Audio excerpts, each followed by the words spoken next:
बनाने में एक फॉर्मूला काम करता है। इस फॉर्मूले को याद कर लो, आप आगे काम आएगा। अगले 30 मिनट बाद आपको याद करना होगा दोबारा से इसको, ठीक है ना। गोल्ड के अंदर ये 3 फॉर्मूले काम करते हैं। गोल्ड की लिमिटेड सप्लाई है, यस और नो? हाई डिमांड में रहता है हमेशा, यस। और डिसेंट्रलाइज सर्कुलेशन कम्युनिटी है इसकी, यानी गोल्ड के अंदर जो पैसा इन्वेस्ट होता है वो किसी कंपनी में नहीं जाता, यस और नो? ना तो आप पूरी दुनिया जो है वो किसी एक कंपनी को पैसा देकर के गोल्ड खरीदती है, ऐसा होता है क्या? इसीलिए गोल्ड में कभी भी ऐसा धोखाधड़ी नहीं होता कि आप जिस दुकान से गोल्ड खरीद के लाते हैं आपको कोई टेंशन ही नहीं होता कल वो बंद हो जाए।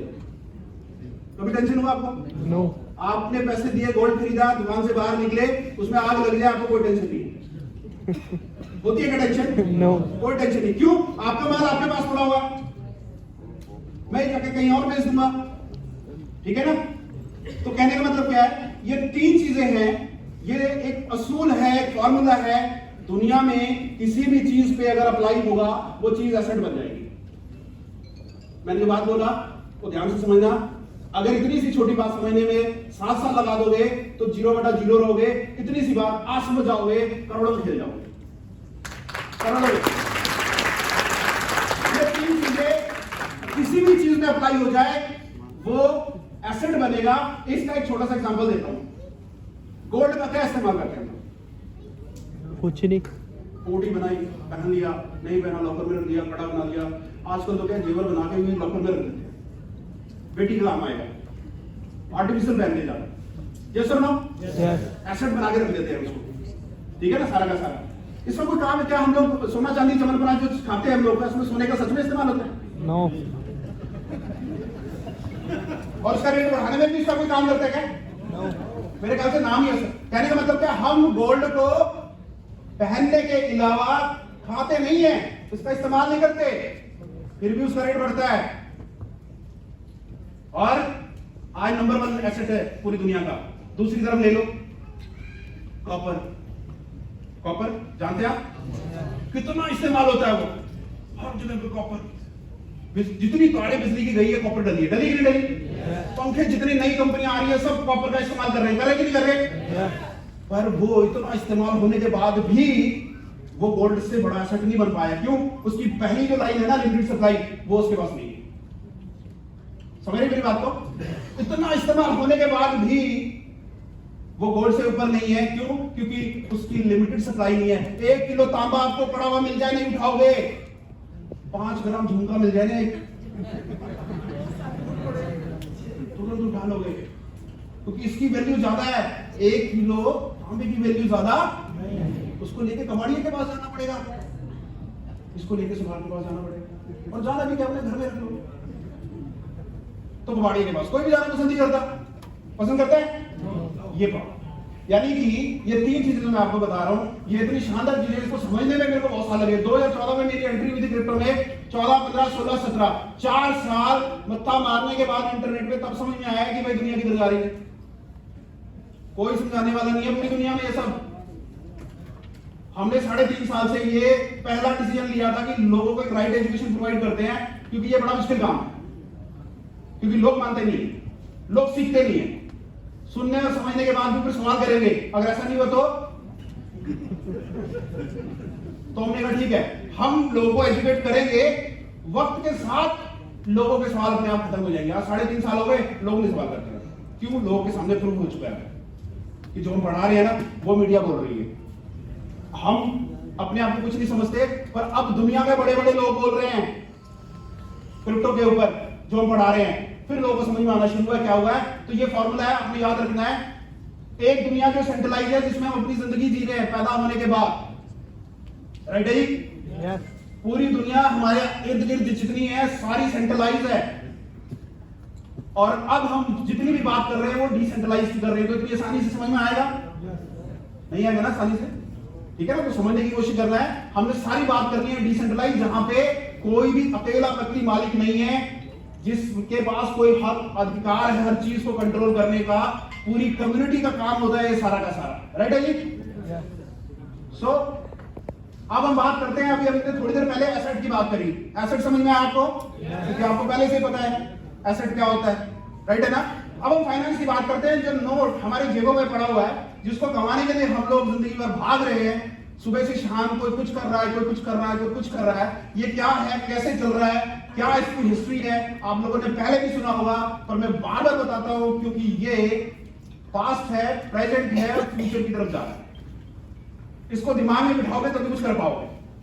यहां पे सबसे पहले हम बात करते हैं कि भाई ये हिस्ट्री क्या है इसकी। पास्ट देखेंगे तभी हमें फ्यूचर समझ में आएगा, तब हम कुछ कर पाएंगे। एक वक्त था जब बहुत कम आबादी थी, तब बार्टर सिस्टम चलता था। बार्टर सिस्टम आज भी चलता है। आदान प्रदान जिसको बोलते हैं, सामान के बदले सामान एक्सचेंज कर लेना। धीरे धीरे आबादी बढ़नी शुरू होगी, कई सौ साल तक। जब आबादी बढ़नी शुरू हुई तो ट्रेड बढ़ना शुरू हो गया। अब लोगों का एक्सचेंज जो प्रॉब्लम में आना शुरू हो गया। अब कोई लेकर आया है मुर्गा, वो लेने आ रहा है मटर, मटर वाला कह रहा है मुझे मुर्गा चाहिए ही नहीं। ट्रेड खतरे में आ गया। तो यहाँ क्या हुआ, टोकन का जन्म हुआ, चमड़े के सिक्का आया। धीरे धीरे धीरे फिर ट्रेड और बढ़ा। क्यों बढ़ा, पब्लिक बढ़ी। आबादी बढ़ती है तो प्रॉब्लम होता है कि नहीं होता। सो आबादी बढ़नी शुरू हुई। ये सब हमने किताबों में पढ़ा हुआ है, ऐसा नहीं मैं रिमाइंड कर रहा हूँ, बस रिकॉल करवा रहा हूँ आपको। अब ये धीरे धीरे प्रॉब्लम और बढ़नी शुरू हो गई, आबादी और बढ़नी शुरू हो गई। अब ट्रेड जहां छोटा होता था अब बहुत बड़ा होने लगा। यहाँ चंडीगढ़ से दिल्ली ट्रेड होने लगा। अब दिल्ली वालों का अलग टोकन, यहाँ वालों का अलग टोकन, आपस में नहीं जमने वाला। वहां पे मेटल्स की एंट्री होती है, अलग अलग तरह के मेटल्स आए, तांबा आया, ये आया, वो आया। ये करते करते करते बहुत साल, ऐसा नहीं कि जितनी देर में मैं बता रहा हूँ, कई सौ साल लगे। और एंड ऑफ द डे जिसको बोलते हैं मेटल्स का, सोने के सिक्कों से सारे बड़े व्यापार होने शुरू हुए। यस और नो? और ये जो व्यापार था धीरे धीरे धीरे इतना बड़ा होने लग गया कि धीरे धीरे धीरे ये जो सोने का सिक्का था, जो सिर्फ एक करेंसी हुआ करता था, वो एसेट में कन्वर्ट हो गया। क्योंकि इसकी डिमांड इतनी बढ़नी शुरू हो गई जितना ये था नहीं, सप्लाई नहीं थी इसकी, जिस वजह से इसकी डिमांड और ज्यादा बढ़ने लगी। और कहते हैं ना, जब किसी की सप्लाई कम हो ना तो डिमांड और ऑटोमेटिकली ज्यादा ही बढ़ती है। आप जो चीज चाहते हो आपको ना मिले ना तो आपके अंदर और डिमांड बढ़ेगी, और डिमांड बढ़ेगी कि मुझे चाहिए, नहीं मिलेगा तो और होगा। और ये बढ़ते बढ़ते बढ़ते ऐसा हुआ कि ये खतरे में आना शुरू हो गया। आपने बहुत सारी हॉलीवुड बॉलीवुड फिल्में देखी होगी, गोल्ड की चोरी, व्यापार में चोरी। यस और नो? यानी गोल्ड एक करेंसी से एसेट में कन्वर्ट हो गया, और वो एसेट धीरे धीरे खतरे में आ गया कि भाई मैं यहाँ से चंडीगढ़ से दिल्ली आ रहा हूं तो मेरे को बहुत सारी मैन फोर्स लेके जाना पड़ेगा बचाने के लिए। उसके बाद भी चोरी हो जा रहा। तो पूरी दुनिया में ये जो खतरा डे बाय डे बढ़ना शुरू हो गया। तो यहाँ पे चाइना में पहली बार शुरुआत हुई 18वीं शताब्दी में, जहां पे गोल्ड बैंक बना। वो पूरे गोल्ड के जो व्यापारी थे उन्होंने एक संघ बनाया। उन्होंने कहा लोगों को कि आप हमारे पास आओ, अपना गोल्ड रखो, हम आपको एक पेपर देंगे, आपका गोल्ड हमारे पास सिक्योर रहेगा, पूरा का पूरा, कोई चोरी नहीं कर सकता, और ये पेपर आप पूरी चाइना में चला सकते हो। तो लोगों ने कहा ठीक है भाई, हमारा गोल्ड वहां है, गोल्ड के बेस पे पेपर मिल रहे हैं हमारे को, और सब जगह चलेगा। तो लोगों ने जमा किया और लोगों ने पेपर लिया। अब लोग पेपर से व्यापार करने लगे। अब पेपर क्या था सर? नोट। पेपर एक ट्रस्ट था। क्या था? विश्वास कि मेरा जो गोल्ड वहां पे रखा गया है, और जो ये कम्युनिटी इतनी बड़ी है जिन्होंने इसे बनाया है, उनका ट्रस्ट इतना बड़ा है कि ये गोल्ड हमारे लेके कभी भागेंगे नहीं। और ये पेपर पूरा ट्रस्ट से चलने लग गया और धीरे धीरे धीरे इतना फेमस हो गया कि सेंट्रलाइज सिस्टम की जब शुरुआत हुई तो इसी गोल्ड रिजर्व के आधार पे सारी करेंसियां प्रिंट होनी शुरू हो गई। ऐसा ही भाई धीरे धीरे आज हमारे जेब में जो रुपया पड़ा है, बेसिकली ये कुछ भी नहीं है, ये ट्रस्ट है। क्या है? ट्रस्ट। आरबीआई के पास बहुत सारा गोल्ड रखा हुआ है रिजर्व में, नोटों को प्रिंट किया गया, जिससे अगर ये गोल्ड चोरी हो जाए, कल को न्यूज आ जाए कि आरबीआई का गोल्ड चोरी हो गया, तो क्या होगा? आपके जेब में जो 100 रुपए पड़े उसकी क्या वैल्यू रह जाएगी? 0। फिर इस देश में क्या चलेगा? डॉलर। क्या चलेगा? क्योंकि डॉलर पावरफुल है, राइट है ना? तो कहने का मतलब क्या है? करेंसी जो है वो एक ट्रस्ट है पूरा का पूरा गोल्ड रिजर्व पे। तो गोल्ड ने अपना रूप बदल के पेपर पे आ गया और बड़ा आसान हुआ। मैंने क्या बोला, जिंदगी में कोई भी इंसान तरक्की करता है तो अपनी सहूलियत के लिए करता है। आज 10 रुपए से चाय पी लेते हैं, 20 रुपए की चाय पी लेते हैं, क्या 10 ग्राम सिक्के से हम कर पाते हैं? नहीं कर पाते हम लोग। तो आसान हो गया। अब धीरे धीरे हम लोग जिस दुनिया में जी रहे हैं वो करेंसी वाली दुनिया है। कौन सी? और वो जो करेंसी है बड़ी आसान, चलने में आसान, लेने में आसान, सब कुछ आसान, बहुत बढ़िया। अब धीरे धीरे क्या हुआ, हम लोग फिर एक प्रॉब्लम में फंस गए। आवश्यकता आविष्कार की जल्दी होती है, यस और नो? जब तक किसी चीज की जरूरत ना हो, कोई चीज पैदा होकर अपनी जगह बना ही नहीं सकते किसी भी हालत में। तो कहने का मतलब आज हम लोग एक बहुत बड़ी प्रॉब्लम में आ चुके हैं। और वो क्या है कि भाई 500 का असली नोट है तो साथ में उसका एक डुप्लीकेट भाई भी घूम रहा है, जैसे गोविंदा का है, अमिताभ बच्चन का है। यस और नो, मानते इस बात को? कोई 100 में है जो खड़ा होकर बोलते मैं नहीं मानता? सब मानते हैं कि भाई असली भी है। और अब देखो पूरी दुनिया में, मैं आपसे सवाल पूछता हूं, जब टीवी में डिबेट होता है तो बहुत सारे बोलते हैं नहीं नहीं ऐसा होता है वैसा होता है, नकली नोटों का कोई उपाय है? नो। बताओ। नोटबंदी हो गई, नोटबंदी कोई इलाज नहीं है। अब नोटबंदी होने के बाद सबको पता है कि नोटबंदी इतनी जल्दी तो होगी नहीं, छापो नोट तबाह करो, सप्लाई करो मार्केट में, और नोट आगे नकली आए कि नहीं आए? कोई 2000 के नोट पकड़े जा रहे हैं, कहीं 500 के नोट पकड़े, कहीं तो सिक्के छापने की मशीनें लगा डाली, 1-1 रुपए की छापेंगे, 10-10 रुपए की छापेंगे, कहते छोटा नोट छापेंगे तो पकड़ेगा नहीं। अब माले में पकड़े गए थे ना फैक्ट्री के अंदर सारे। तो क्या है, जिस दुनिया में हम लोग जी रहे हैं ना, ये बड़ा ही कह लो कि हमारे लिए तो बड़ा आसान है। हमारा तो नकली भी चल जाता है, असली भी चल जाता है, क्योंकि सामने वाले को पसंद नहीं, पता नहीं चलता कि असली है या नकली है। पर दिक्कत क्या है? दिक्कत तो सरकार चलाने वालों को है, आरबीआई को है कि भाई इतने असली और इतने नकली करे तो करे क्या? और पूरी दुनिया में कोई इसका इलाज नहीं है कोई तो बताओ?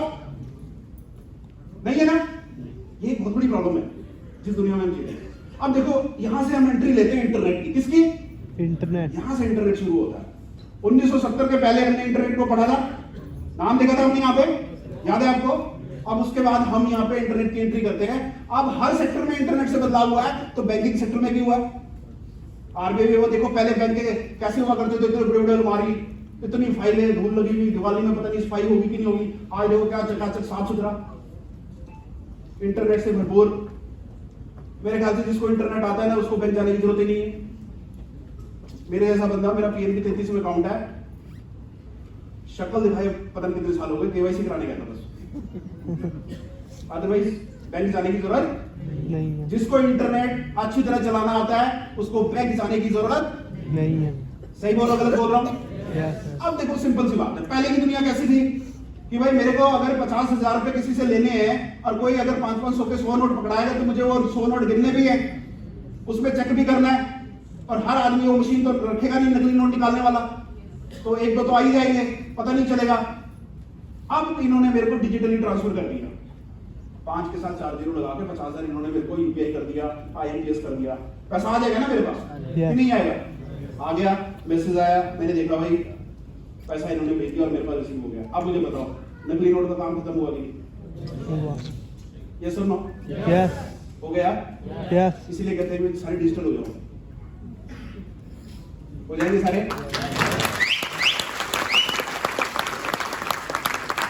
नोट छापने में बहुत पैसा लगता है, एक 100 रुपए का नोट छापने में बहुत पैसा लगता है, नोट को छापने में बहुत पैसा लगता है, प्रिंट करने में वो भी पैसा बच जाएगा, और हम लोग डिजिटल ट्रांजैक्शन करेंगे सारी की सारी। देखो इंटरनेट की दुनिया बहुत छोटी है, बहुत 1983 से बात करी हमने और कितने बदलाव हुए। अब हम लोग समझ गए ना हमें डिजिटल ट्रांजैक्शन करनी है। हम मानते हैं कि जो डिजिटल ट्रांजैक्शन होती है उसमें हमारे पैसे एक दूसरे को ट्रांसफर होते हैं, मानते हैं ना? अगर मेरे अकाउंट में 10 लाख डिजिट पड़े हैं तो वो मेरे 10 लाख रुपए हैं, मानते हैं इस बात को हम लोग? अगर उसके आगे रुपए की जगह अगर डॉलर लगाओ तो 10 लाख डॉलर हुए ना भाई। तो फर्क किसका है? वो जो आगे साइन लगा हुआ है, अगर वो यूरो को लगा रहेगा तो यूरो होगा, रुपए लगा रहे हो रुपए रहेगा। समझ रहे मेरी बात को? यस। डिजिट का फर्क नहीं होता, डिजिट के आगे जो साइन लगा रहता है उसका फर्क लगेगा, ठीक है? तो अब हम लोग पूरा ऑनलाइन होने की कोशिश कर रहे हैं। हमारे पास वो जेब में, सबके जेब में कार्ड होगा, क्रेडिट कार्ड, डेबिट कार्ड, ये सब होता है कि नहीं होता है ना? वीजा मास्टर कार्ड होगा, वो कहते हैं ज्यादा से ज्यादा क्रेडिट कार्ड यूज करो, डेबिट कार्ड यूज करो, यूपीआई सबके फोन पे होगा। यस और नो? आईएमपीएस बैंकों ने लॉन्च कर दिया है, बड़ी पेमेंट करनी है, आरटीजीएस ये सब करना है, सारा का सारा ये सब हमारे पास सुविधा हो गई। पर अब हम लोग ना फिर से एक मुसीबत में फंस रहे हैं। इंटरनेट धीरे धीरे हमारे को कैप्चर कर रहा है और हम हो रहे हैं, होना भी पड़ेगा, हमारी मजबूरी है। अब धीरे धीरे इंटरनेट हमारे साथ एक बहुत बड़ा खेल कर रहा है। क्या कर रहा है? जो इंटरनेट हम लोग यूज कर रहे हैं वेब 2, वो सेफ एंड सिक्योर नहीं है। कितने लोग मानते हैं? सबको मानने लगे धीरे धीरे। अब सब लोग न्यूज देखते हैं, सब कुछ देखते हैं कि भाई कैसे प्राइवेसी हैक हो रही है लोगों की, कैसे अकाउंट में से पैसे निकल रहे हैं, कैसे यूपीआई में से पैसे निकल जाते हैं, कैसे ओटीपी मांग के सारा पैसा निकाल लेते हैं, कैसे वेब2 के अंदर इतनी बड़ी बड़ी साइट्स, ट्विटर जैसी इतनी बड़ी साइट हैक हो जाती है। आप न्यूज तो देखते ही होंगे, देखते हैं ना। यानी कि ये एक ऐसी प्रॉब्लम खड़ी होती जा रही है पूरी दुनिया में जिसको वेब2 बोला जाता है। वेब2 में डेवलपमेंट है सारी इस टाइम, सारी की सारी, और ये सेफ एंड सिक्योर नहीं है। आप जिस लैपटॉप को यूज कर रहे हो उसका कैमरा ऑन है, आपको मालूम भी नहीं है। जिस मोबाइल को आप यूज कर रहे हो उसका कैमरा कब ऑन कोई कर दे हैकर, आपको मालूम ही नहीं पड़ेगा। होता है कि नहीं होता ऐसा? होता है ऐसा, हमें मालूम है। ये बड़ी छोटी सी चीज है क्योंकि वी आर कॉमन मैन, हमें मालूम, हम क्या लेना देना यार, कोई हमारी वीडियो में बना देगा, बताओ है कोई नहीं? पर वो तो हर जगह हर किसी के साथ हो सकता है। ये एक ऐसी चीज है जो लोगों को अनसेफ एंड सिक्योर कर, यानी कि लोग परेशान हो रहे हैं, दुनिया भी परेशान हो रही है कि भाई इनसे कैसे बचाना।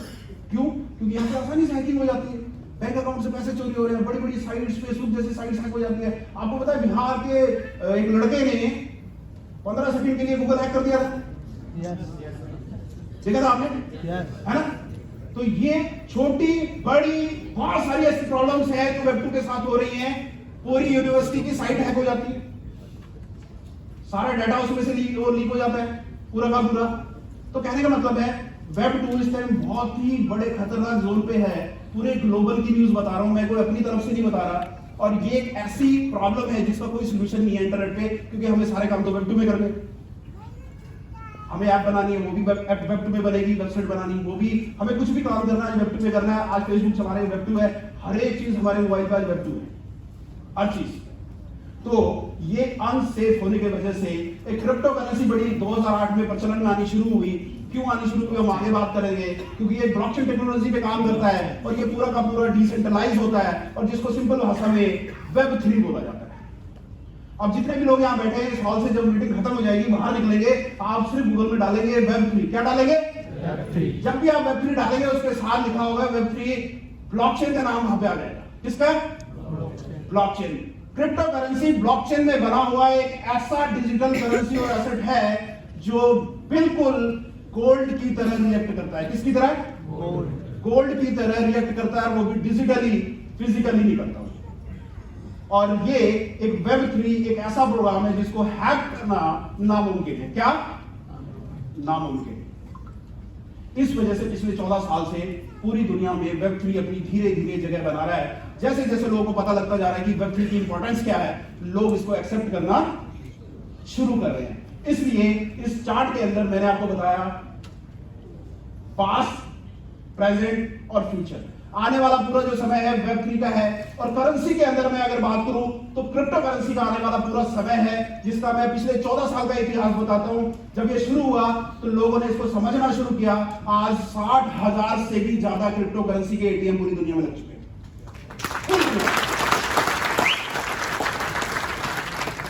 60,000 से भी ज्यादा कई ऐसी कंट्रीज हैं। आप बैठना यहां से जब जाओगे तो गूगल में सर्च करना क्रिप्टो करेंसी एटीएम्स, तो पूरी दुनिया में विद लोकेशन आपको दिखाएगा। दुबई में लगे हैं, सिंगापुर में लगे हैं, चाइना में लगे हैं, अलग अलग कंट्री में लगे हैं। आप जैसे गोल्ड लेकर के ट्रैवल कर रहे हो, यहां से वैसे क्रिप्टो करेंसी डिजिटली लेके पूरी दुनिया में ट्रैवल कर सकते हो।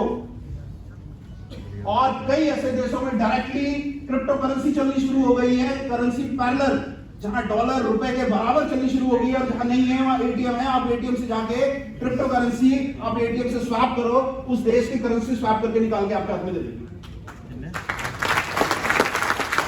जैसे आप ये अंगूठी लेकर गए दुबई में, आपने कहा इसे बेचो और दुबई की करेंसी ले लो, सेल किया और आ गया ना। इसी तरह क्रिप्टो करेंसी, आप एटीएम में गए, आपने स्वैप किया, सेल किया और वहां की करेंसी आपके हाथ में आ गई। वैल्यू होगी तभी देगा ना, अगर वैल्यू नहीं हो तो नहीं मिलेगा हमारे को, राइट है ना। तो यहाँ पे इसीलिए मैंने बोला फ्यूचर आज जो जा रहा है वो बहुत ही मतलब एक ऐसा फ्यूचर आ रहा है जिसको आज समझना बहुत जरूरी है, तभी आप करोड़ों रुपए बना पाओगे। नहीं तो एक दिन तो आपको इसके अंदर आना ही पड़ेगा, आना पड़ेगा ना। तो इस 40 साल बाद जब सब एक्सेप्ट कर लेंगे, सब लीगल सब बना देंगे, सब कुछ कर देंगे कि भाई अब इसको पैनल में ले आते हैं, सब कुछ कर लेते हैं। जैसे अभी इंडिया के अंदर टैक्स लगा हुआ है 30%, ठीक है ना, खरीद फरोख्त के ऊपर। अब हम अपनी मर्जी से डील्स कर रहे हैं जो भी है क्रिप्टो करेंसी में कि भाई उस टाइम फ्री होगा। जैसे दुबई ने एक वारा बनाई है, आगे बताऊंगा मैं आपको। अब हम वेब3 की बात कर रहे हैं, यहाँ पे जो ब्लॉकचेन टेक्नोलॉजी है और जिसपे क्रिप्टो करेंसी बनी है पूरी की पूरी डिसेंट्रलाइज है, जो वेब3 जिसको बोला जाता है। अब पहली शुरुआत करते हैं 2008 में, नए लोगों के बनी। 2008 में एक ट्रायल बेस्ड प्रोजेक्ट आया जिसका नाम था बिटकॉइन। अब ये जो बिटकॉइन था, ये धीरे धीरे लोगों ने समझना शुरू किया और इस पे इन्वेस्टमेंट करनी शुरू कर दी। और करते करते करते क्या हुआ कि ये एक बवाल बन गया बड़ा तक। अब टीवी में आने लग गया, अखबारों में आने लग गया, bitcoin bitcoin bitcoin bitcoin bitcoin. ये पूरा डिजिटल है, ये दिखेगा सिर्फ, हमारे हाथों में कभी नहीं आएगा। हम गोल्ड की तरह कभी इसको छू नहीं पाएंगे, ये सिर्फ दिखेगा। अब ऐसा क्यों हुआ वो आगे हम बात करेंगे। इसकी जो सप्लाई है सिर्फ कितनी है, 2 करोड़ 10 लाख। कितनी सप्लाई है इसकी, 2 करोड़ 10 लाख। और 800 करोड़ में से 24 करोड़ लोगों ने पिछले 14 साल में बिटकॉइन को एक्सेप्ट कर लिया। कितने लोगों ने, ये पैसों में था जब शुरू हुआ, आज लगभग 25 लाख का हो गया 14 साल में। आज समझो गोल्ड के बारे में मैंने क्या बताया था कि 800 करोड़ की कम्युनिटी गोल्ड है, आज 24 करोड़ की कम्युनिटी बिटकॉइन है। 24 करोड़ लोगों ने इसको आज 25 लाख का बना दिया। किसने बनाया, किसने बनाया सर, कम्युनिटी ने बनाया इसको। किसी सरकारी एजेंसी ने नहीं बनाया। 1 रुपए भी रेट पकड़ू, 14 साल में 25 लाख, इतनी बड़ी रिटर्न कोई कंपनी दे सकती है क्या, कोई नहीं दे सकती। लोगों ने रिटर्न दिया और अभी तो कुछ भी नहीं हुआ। 14 साल का वो बच्चा है, 14 साल का होता है कुछ भी नहीं होता। अब क्या हुआ, धीरे धीरे लोगों को समझ में आना शुरू हुआ भी क्या है, इसको माइन करो। तो 2 तरह की कम्युनिटी इसके अंदर भी, एक जो इसको इंटरनेट से, गोल्ड को कहाँ फिजिकली माइन करते हैं ना हम लोग, इसको इंटरनेट से डिजिटली माइन। पर इस तरह के फिजिकल सर्वर लगाने पड़ते हैं ग्राफिक कार्ड के साथ। ए कम्युनिटी जो इसको माइन करती है, बी कम्युनिटी जो इसको कंज्यूम करती है, वही 800 करोड़ लोग जब इसको समझना शुरू करेंगे तो धीरे धीरे इसको खरीदना शुरू करेंगे गोल्ड की तरह। और इसका भी कोई काम नहीं है, सिर्फ P2P ट्रांजैक्शन होती है। जैसे गोल्ड को खरीद के रख लेते हैं, इसको P2P ट्रांजैक्शन करते हैं। मेरे पास बिटकॉइन है, मुझे आपको 10 लाख रुपए की पेमेंट करनी है, तो मैं बिटकॉइन की शेप में आपको पेमेंट कर दूंगा। आपने किसी को करनी है, आप आगे पेमेंट कर दोगे। ये ट्रांजैक्शन P2P होनी शुरू हो गई, लोगों ने एक्सेप्ट करना शुरू कर दिया और आज पूरी दुनिया में ये P2P ट्रांजैक्शन हो रही है। आपको कनाडा पैसा भेजना है, बच्चों को फीस भेजनी है, आप फटाफट यहां से बिटकॉइन खरीदो, आप भेज दो। बैंक में जाने की जरूरत, वहां पे एक्सचेंज है, बच्चा क्या करेगा, वहां पे जाके केवाईसी कर लेगा एक्सचेंज में, वहां से फटाफट विड्रॉल करेगा, एक ही दिन के अंदर पैसा गया, लो फीस, सिंपल, ज्यादा परेशान होने की जरूरत नहीं है। अब ये जब P2P ट्रांजैक्शन शुरू हुई, इस तरह से सर्वर लगाने शुरू कर दिए, तो पूरी दुनिया में जब लोगों को समझ में आया कि भाई इसको इंटरनेट से माइन करना है और धीरे धीरे इसका रेट बढ़ रहा है, तो लोगों ने लाखों के हिसाब से मशीनें लगानी शुरू कर दी। अब होता ही है सर कि आपको पता लग जाए कि भाई एक मशीन लगाऊंगा जिससे 2 बिटकॉइन निकलेंगे और एक बिटकॉइन की कीमत 1 लाख है तो 2 लाख। महीने में अगर 10 बिटकॉइन निकाले तो कितने हुए, 10 लाख। 2.5 लाख की मशीन आती है, 7.5 लाख बच गए अपने, तो हर आदमी ने लगाना शुरू कर दिया। इस तरह से बहुत सारे सर्वर लोगों ने लगाने शुरू कर दिए। इसको POW बोलते हैं, प्रूफ ऑफ वर्क, यानी कि सर्वर इसको पैदा करते हैं। तो क्या हुआ, P2P ट्रांजैक्शन होने लगी। अब कोई इसमें थर्ड पार्टी नहीं है, जैसे गोल्ड की तरह, गोल्ड लिया और दिया, ठीक है, कोई थर्ड पार्टी है नहीं। इसी तरह क्रिप्टो करेंसी में भी कोई थर्ड पार्टी सेंट्रलाइज नहीं, ठीक है ना, किसी भी तरह से कि भाई इसको रोक देगा, रुक गया भाई अब नहीं जाएगा, ऐसा कुछ नहीं है, ठीक है ना, सारा का सारा। तो यहां पूरा डिसेंट्रलाइज इसकी ट्रांजैक्शन 2 लोग आपस में करने लगे। लोगों को समझ में आने लगा कि भाई 1 किलो गोल्ड यहां से लेके दुबई जाना बड़ा मुश्किल है, पर 1 किलो गोल्ड कितने का सर आज, 60 लाख का है। मैं 2 बिटकॉइन की बात करूं, 25 गुना 2, 50 लाख हो गए। तो 2 बिटकॉइन लेकर जाना मोबाइल में बड़ा आसान है, डिजिटली 200 लेके जाना बड़ा आसान है, 2000 लेके जाना बड़ा आसान है। समझ रहे मेरी बात को? तो लोगों को समझ में आना शुरू हुआ कि भाई बड़ी पावरफुल चीज है, आराम से ट्रांजैक्शन करो पूरी दुनिया में। तो पूरी दुनिया में बहुत ज्यादा ट्रांजैक्शन होनी शुरू होगी। अब इसके अंदर ये मैथमेटिकल कैलकुलेशन है पूरा, इसका इंटरनेट का काम है। तो इंटरनेट के तरीके से समझ में आता है। 10 मिनट का इसका एक ब्लॉक बनता है जो ट्रांजैक्शन का होता है। उस ब्लॉक में से बिटकॉइन से निकल कर आते हैं। 2008 में जो ब्लॉक बनता था उसमें 50 बिटकॉइन एक 10 मिनट में से निकलता था और हर 4 साल में ये आधा होता है। 2012 में 25, 16 में 12.5 करते करते लास्ट जो बिटकॉइन है इसका 2140 में निकलेगा। कब? कितने साल रह गए? 118 साल अभी बिटकॉइन को और निकलने में लग जाएगा, ठीक है ना। अब इसके साथ एक बहुत बड़ी, फिर से बंद हो गया यार। अब बिटकॉइन को चलने के लिए फिजिकल सर्वर चाहिए। सर्वर जो मैंने दिखाई दिया याद है आपको? ये सर्वर चाहिए और 24/7 इसको बिजली चाहिए चलने के लिए और हाई स्पीड इंटरनेट चाहिए। सर्वर तभी चलेगा ना, राइट है ना। अब क्या हुआ? बिटकॉइन इकलौता क्रिप्टो करेंसी है जिसमें गोल्ड जैसा फॉर्मूला काम करता है, limited supply, high demand and decentralised circulation community. Bitcoin कोई कंपनी, बिटकॉइन खरीदने के लिए कोई मालिक नहीं है जिसको पैसे देके लेना है। वो क्या था आपने देखा? सर्वर, वो बिटकॉइन पैदा करता है। वो सर्वर लगाओ, बिटकॉइन पैदा करो, आप उसके मालिक बन जाओ बिटकॉइन के। समझ रहे हैं मेरी बात को? आज बिटकॉइन के ऊपर सिर्फ गोल्ड के बाद इकलौता ऐसा क्रिप्टो करेंसी है जिसके ऊपर ये फॉर्मूला याद है आपको जो मैंने बताया था आपको? लिमिटेड सप्लाई, हाई डिमांड और डिसेंट्रलाइज्ड सर्कुलेशन। यानी कम्युनिटी जो पैसा इन्वेस्ट कर रही है वो पैसा किसी कंपनी के पास नहीं जा रहा। दैट्स व्हाई आज बिटकॉइन पूरी दुनिया में डिजिटली एसेट के अंदर पावरफुल एसेट आज बन के नंबर 1 पे, राइट है। पर धीरे धीरे क्या होता है ना, टेक्नोलॉजीज है, बिटकॉइन के अंदर बड़ी दिक्कत आनी शुरू। क्या? अब दुनिया को समझ में तो आ गया पैसा यहां से वहां भेजना बड़ा आसान है, लोगों ने भेजना भी शुरू कर दिया। अब इसकी जो टीपीएस ना बड़ा कम था, जिसकी वजह से इसकी ट्रांजैक्शन बड़ी डिले होने लगी, 24-24 घंटे लगने लगे, ट्रांजैक्शन फीस बढ़ गई। यानी कि जहां काम चलता था 10 पैसे में, 20 पैसे में, 1 रुपए में, अब 10 रुपए लगने लगे, 20 रुपए लगने लगे, 100 रुपए लगने लगे, 30 रुपए लगने लगे। इस तरह से ट्रांजैक्शन स्लो होगी। जहां तुरंत हो रहा था अब क्या पूरा 1 घंटा, 2 घंटा, 3 घंटा, 4 घंटा होने लगा। तो ये कई जगहों पे शॉप्स में भी चलने लग गया था, तो लोगों ने शॉप से विड्रॉल कर दिया कि भाई हम तो 1 घंटा वेट नहीं कर सकते। आप कर सकते हैं क्या? आप किसी दुकान पे गए और बिटकॉइन से पेमेंट कर दी, उसने एक्सेप्ट भी कर लिया और 1 घंटे बाद पेमेंट कंफर्म हुआ उसके पास, आपके पास टाइम है रुकने का? उसके पास टाइम है क्या? नहीं। तो क्या हुआ? डिले ऑफ ट्रांजैक्शन की वजह से पूरी दुनिया में एक बहुत बड़ा प्रॉब्लम दिखा, जिसकी वजह से एक विटालिक बुटेरियन करके एक इंसान है जिसने इथेरियम के नाम का एक कॉइन बनाया। बेस वही था बिल्कुल, बिटकॉइन का ब्लॉकचेन, सर्वर माइनिंग सब कुछ वही था। और ये इसको वेब3 एक स्मार्ट कॉन्ट्रैक्ट ब्लॉकचेन बोला गया पहली बार, क्योंकि बिटकॉइन का जो ब्लॉकचेन है सिर्फ P2P ट्रांजैक्शन करता है और कुछ नहीं करता। इथेरियम ने पहली बार वेब3 यहां पे स्मार्ट कॉन्ट्रैक्ट ब्लॉकचेन बनाया है जिसके अंदर सेम ऐसी सर्वर माइनिंग होती थी पूरी की पूरी। इसका ब्लॉक 15 सेकंड में 5 इथेरियम बनाता था। लगभग 12 करोड़ इथेरियम बन चुके हैं। इसकी सप्लाई अनलिमिटेड है। कितनी है?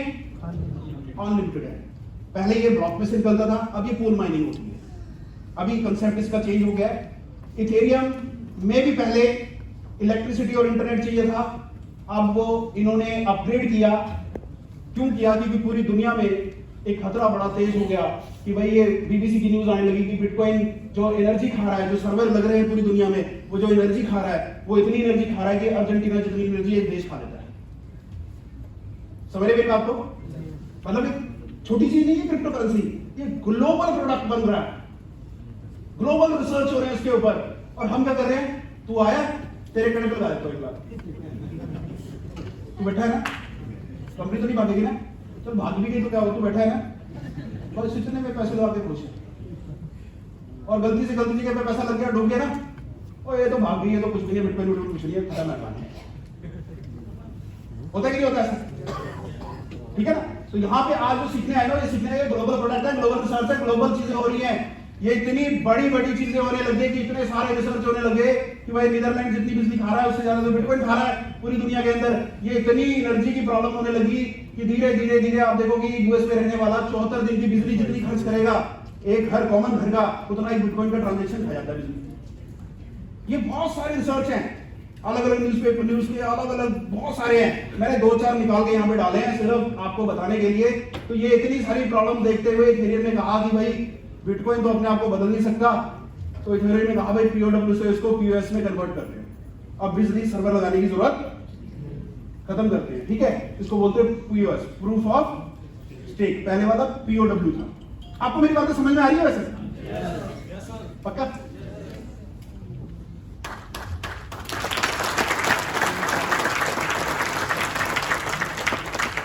आगे जब पीओएस आया तो पीओएस की हम ये देखते हैं कि सबसे पहले शुरुआत करते हुए पिछले साल इथेरियम ने अपने आप को पीओएस पे कन्वर्ट कर लिया। पीओएस की शुरुआत हुई थी ट्रॉन से 2017। ये पहला पॉइंट था जिसने इलेक्ट्रिसिटी कंजप्शन को ब्रेक किया था और पीओएस ब्लॉकचेन लॉन्च किया था। कहते हैं बिजली खर्च करने की जरूरत ही नहीं है, इको फ्रेंडली सिस्टम में लेकर आ रहा हूं पूरा ब्लॉकचेन यहाँ पे, ठीक है ना? 2000 टीपीएस के साथ क्विक टू क्विक ट्रांजैक्शन करो, बिजली की टेंशन खत्म। अब पूरी दुनिया में ट्रांजैक्शन जो होगी वो बिजली ज्यादा नहीं खाएगी नहीं, पीओएस में स्टेकिंग बेस होता है सारा का सारा, वो होगा। इतना बड़ा रेवोल्यूशन हुआ कि आज पूरी दुनिया में लोग इसमें मैक्सिमम ट्रांसफर हो गए। 1.5 लाख से 2 लाख अकाउंट डेली बनते हैं इसके अंदर, और इतना फेयर ब्लॉकचेन है इसका, लगभग 18 करोड़ से ज्यादा लोग 2017 से अभी तक इसके अंदर अकाउंट बना चुके हैं। कितने? 18 करोड़ लोग, और 1.5 से 2 लाख डेली बना रहे हैं। इसकी सप्लाई है 10,000 करोड़। याद रखना, कुछ चीजें याद रखने वाली होती है। बिटकॉइन की सप्लाई कितनी थी? इथेरियम की सप्लाई 12 करोड़ है, अनलिमिटेड है वैसे उसकी, और इसकी कितनी है? 10,000 करोड़। अब समझने वाली बात है, बिटकॉइन की कीमत कितनी है? अप्रॉक्सीमेट 25 लाख। इथेरियम की 1.5 लाख। ट्रॉन की 7 रुपए 8 रुपए के करीब है। अब समझने वाली बात क्या है कि भाई बिटकॉइन गोल्ड है, कंफर्म हो गया। इथेरियम और ये सब पता क्या है? तांबा, कॉपर। कम्युनिटी तो इनके पास भी 18 करोड़ बन गई 17 से। वो कहां 2008 से बना रहा है बिटकॉइन 24 करोड़। और हकीकत में बोलूं, सिर्फ और सिर्फ 3.5 लाख होल्डर है बिटकॉइन के 24 करोड़ में से। 24 करोड़ अकाउंट है, 3.5 लाख होल्डर है उनके। मतलब एक अकाउंट होता है ना, खुल तो गए लाखों अकाउंट, पर 10,000 लोगों ने पैसे रखे हुए। समझ रहे मेरी बात? 3.5 लाख लोग हैं जिन्होंने बिटकॉइन को रखा हुआ पॉइंट में, बड़े में, छोटे में। पर इस ब्लॉकचेन के ऊपर लगभग 9 करोड़ लोगों ने ट्रोन को होल्ड किया हुआ। कितने? सबसे बड़ा होल्डिंग डाटा इसके पास है। पर है कितने का ये? 8 रुपए का। क्यों? क्योंकि भाई इसका इस्तेमाल बहुत होता है, पर इसकी सप्लाई बहुत ज्यादा है। मैं एक फॉर्मूला बताया था, limited supply, high demand, decentralised circulation.